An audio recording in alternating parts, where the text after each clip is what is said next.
Welcome to the next installment of our video series, the top 10 planning mistakes that will keep you from retiring well and what you can do about them. I'm RJ Kelly. I'm founder and chief visionary officer of Wealth Legacy Group and the Wealth Legacy family of companies.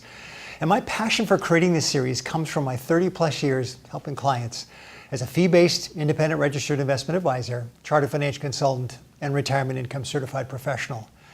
It's great to have you with us, and I hope you have a pen and a notepad to jot down your questions, ideas, and things to dig into deeper as you watch this video. What applies to you specifically and your situation? Now, in the last segment, I shared the number one reason I find Americans are unprepared to retire. They've not addressed what I call the 4 how questions. How much will you need? How soon will you need it? How many sources of income will you have to receive from, and how long will you be around to receive the income? Now, in this segment, we're going to address the second huge planning mistake people make as they're getting ready for retirement, and that's procrastination. But procrastination, thinking that you can wait another year before you start putting your money away or enough money away to be ready for retirement when it comes. But Americans are only saving half of what they should for retirement, according to the Stanford Center on Longevity. More than 40% of single retirees end up with basically just their Social Security to live on. Now, that's frightening when you consider that the average monthly Social Security check is just $1,413. That's it. Now, most Americans didn't plan on being poor in retirement. They just didn't plan. But I would submit the number one reason for procrastination, the why behind the what, if you will, is that they were distracted by the bright, shiny objects of a consumptive lifestyle. Now, there'll always be tomorrow to start saving for retirement, but there just never seemed to be the income to get started saving.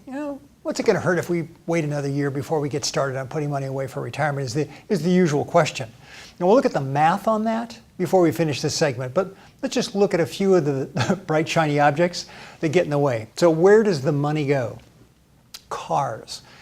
In 2018, the average transaction price was almost $36,000 for a so-called light vehicle and is increasing roughly 2% per year. Housing. Now, the rule of thumb is no more than 28% of your gross income should go for your mortgage and 36% total or less going towards all monthly debt. Yet, how many are really following those guidelines or even staying well below the limits? Now, most mortgage professionals will tell you how much you can qualify for, and then buyers go look at homes in that price range rather than looking below that range. It's just human nature. But still, you end up getting strung out. Eating out. The average American eats out between 4 to 5 times a week. Now, from 2015 to 2016, Americans, for the very first time, spent more on their bar tab and restaurants than on groceries. The average household spends over $3,000 a year eating out. Jewelry. In 2018, people spent on average $6,324 on a single engagement ring. And that's up from $4,758 on average just 3 years ago in 2015. And in California, the cost of a single engagement ring was on average $9,809 in 2018. Vacations. According to a recent report from Twine, the average American will spend almost $2,000 for a week-long vacation. Now, since most Americans don't even have $1,000 in the bank, much of that vacation expense will go to a credit card at 10 to 20% interest. It all adds up.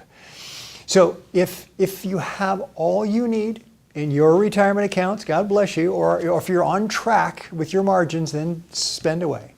But since 42% of Americans have less than $10,000 set aside for retirement, spending money as above means you're sacrificing a comfortable retirement tomorrow by excessive spending today. Instead, what if you started putting something aside today? Even if it's not the 15 to 20% of income I normally recommend for those of us living so much longer than ever.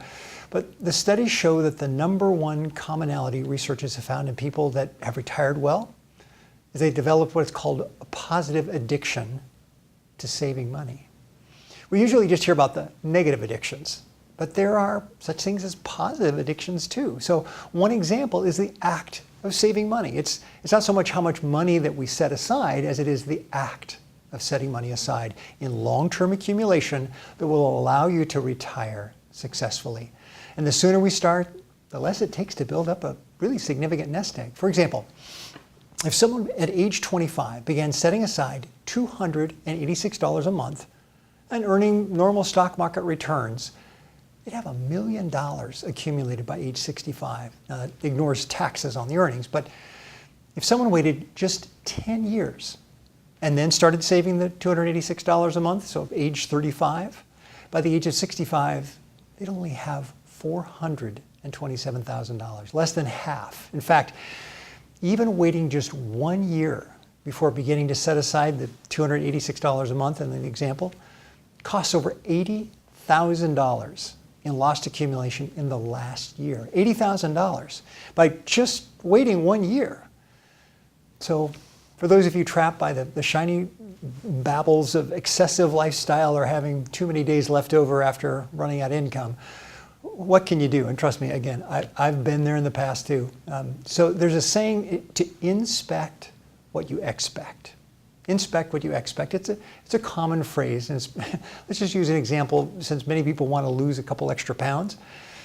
If you're not monitoring your weight daily, as much as you might not like what you see when you look down at the scales, it is a starting point to address where you are now. In the same way, you need to track where you're spending your money. And a good place, start with your debit card, your credit card receipts, and your statements to look and see where's the money going. And from that, you should be able to create a budget just to kind of see where you could cut back. And start with putting money aside for yourself first. Remember, it doesn't matter as much the amount right now as developing the positive addiction of saving money towards retirement. Start setting the money aside in a savings account. It doesn't matter the interest rate. I bet you have a broom in your closet and you didn't care what rate of return you got off having that broom. You have it there because you need it from time to time. And the same is true with just a pure old savings account. We don't care so much about the return on that account as much as having the availability of the cash for an emergency or opportunity.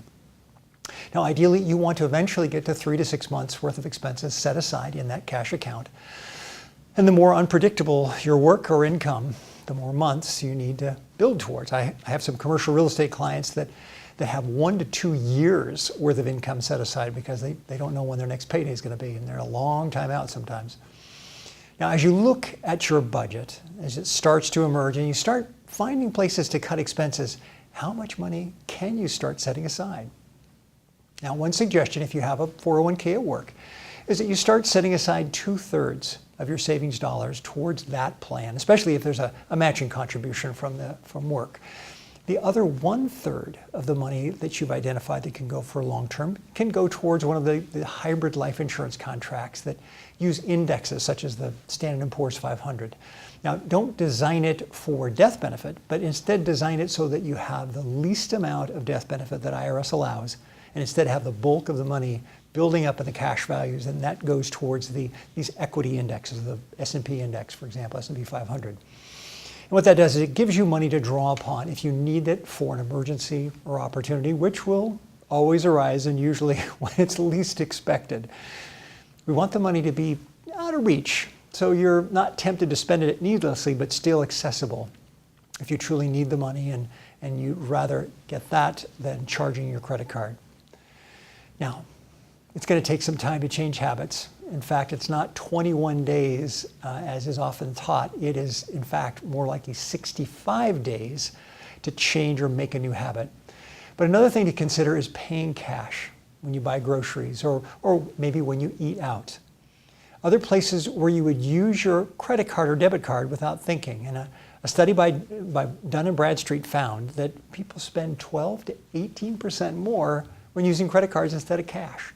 That's it, 12 to 18% more if they're using credit cards instead of cash. In fact, McDonald's reports its average ticket is $7 when people use a credit card versus $4.50 for cash.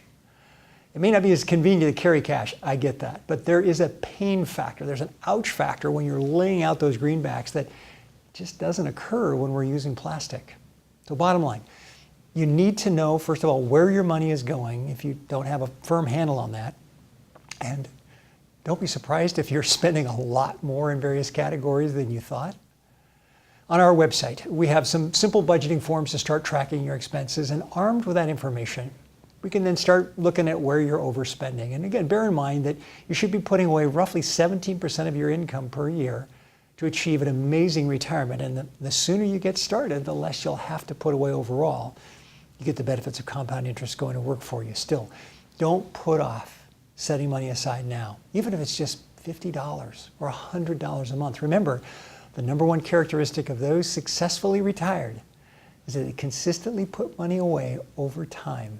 They developed a positive addiction. So start small if you must, and develop that positive addiction to saving money, and let the amount catch up with the habit of saving money. Remember, what you are missing out on is not the difference by waiting 1 year. It's the future growth and the compounding in that last year that could be $25,000, $50,000, even $100,000 of compounding in that 1 year. That's what you're missing out on. Now, I hope this has prompted some questions. I hope you've written some things down. You can visit us on our website for more information, or send us an email. You can see below our contact information. Better yet, let's start a conversation. We offer a 20-minute free consultation to talk about what you have in place already and where you're concerned and what your ultimate goals are and what you want to achieve. You can call us at the 800 number shown for a free 20-minute complimentary consultation. Now, in the next segment, I'm going to start talking about yet another planning mistake. And that's operating under false assumptions or just plain ignorance about something that's pretty important. So don't let that stop you from retiring well by making that same mistake. I'm RJ Kelly. Let's get started planning for your ideal tomorrows today.